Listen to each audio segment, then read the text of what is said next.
Welcome back. It's now time for us to cover the topic of reproducibility.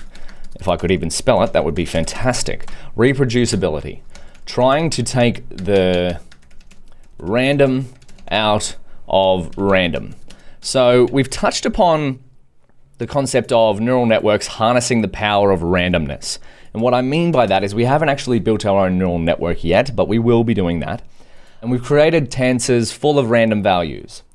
And so, in short, how a neural network learns is start with random numbers, perform tensor operations, update random numbers to try and make them better representations of the data. Again.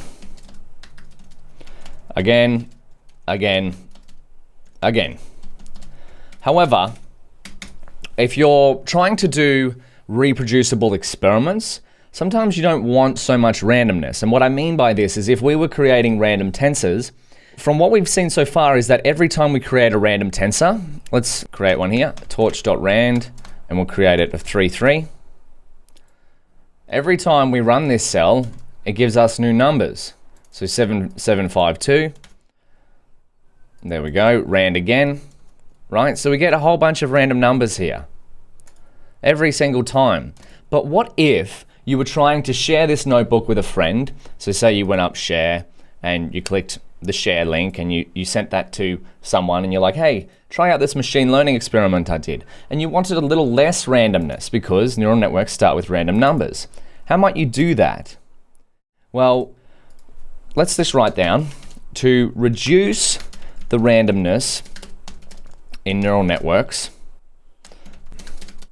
and PyTorch comes the concept of a random seed. So we're going to see this in action, but essentially, let's write this down. Essentially, what the random seed does is flavor the randomness. So because of how computers work, they're actually not true randomness. And actually there's arguments against this, and it's quite a big debate in the computer science topic, whatnot, but I am not a computer scientist, I am a machine learning engineer. So computers are fundamentally deterministic. It means they run the same steps over and over again. So what the randomness we're doing here is referred to as pseudo-randomness or generated randomness. And the random seed, which is what you see a lot in machine learning experiments, flavors that randomness.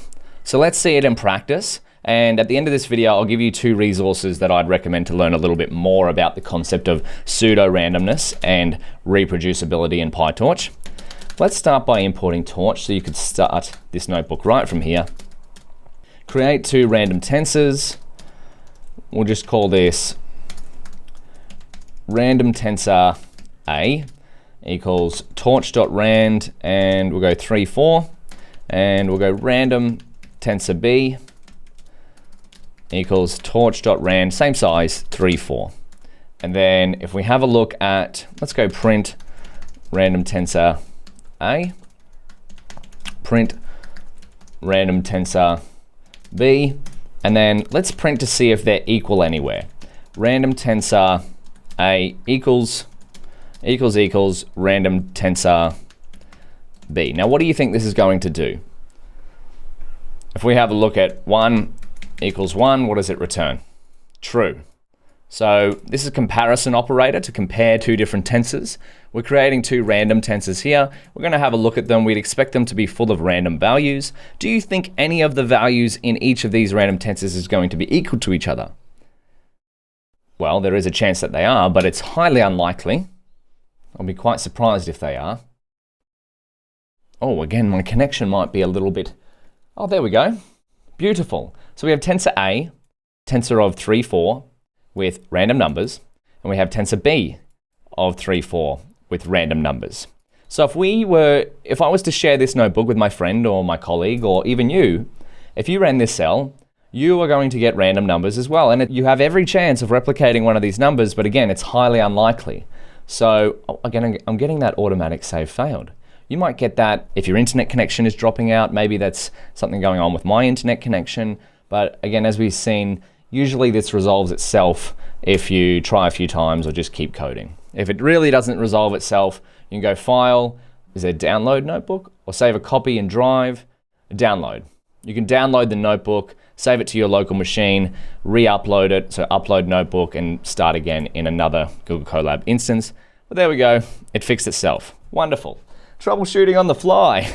So the way we make these reproducible is through the concept of a random seed. So let's have a look at that.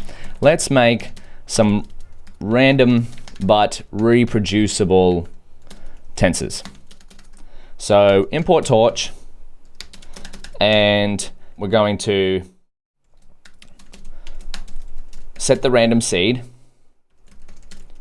by going torch.manual seed random. Oh, we don't have random set yet. I'm going to set my random seed. You set the random seed to some numerical value. 42 is a common one. You might see 0, you might see 1, 2, 3, 4.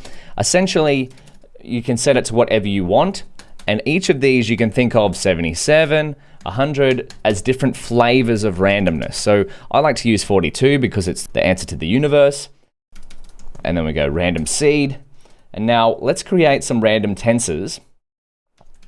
Random tensor C with the flavor of our random seed. 3, 4. And then we're going to go torch tensor D equals torch.rand 3, 4. Now let's see what happens. We'll print out random tensor C, and we'll print out random tensor D, and then we'll print out to see if they're equal anywhere. Random tensor C equals random tensor D. So let's find out what happens.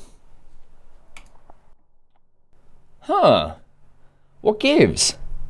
Well, we got the randomness. We set the random seed. We're telling PyTorch, hey, flavor our randomness with 42. Torch manual seed. Let's try set the manual seed each time we call a random method. And we go there.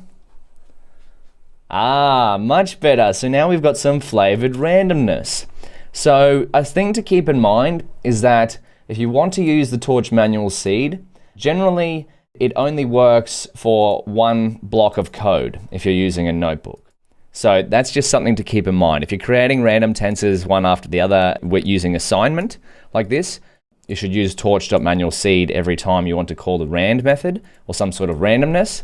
However, if we're using other torch processes, usually what you might see is torch manual seed is set right at the start of a cell, and then a whole bunch of code is done down here.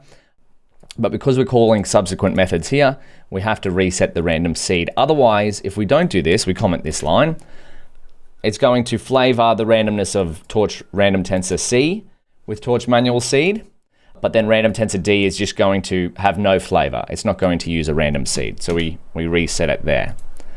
Wonderful. So I wonder, does this have a seed method? Let's go torch.rand. Does this have seed? Sometimes they have a seed method. Seed, no it doesn't. Okay, that's all right. The more you learn, but there's the documentation for torch.rand. And I said that I was going to link at the end of this video. So the manual seed is a way to, or the random seed, but in Torch it's called a manual seed, is a way to flavor the randomness. So these numbers, as you see, are still quite random, but the random seed just makes them reproducible. So if I was to share this with you, if you were to run this block of code, ideally, you're going to get the same numerical output here. So with that being said, I'd like to refer to you to the PyTorch Reproducibility document, because we've only quite scratched the surface of this, of reproducibility. We've covered one of the main ones, but this is a great document on how to go through reproducibility in PyTorch. So this is your extra curriculum for this. Even if you don't understand what's going on in a lot of the code here, just be aware of reproducibility because it's an important topic in machine learning and deep learning. So I'll put this here.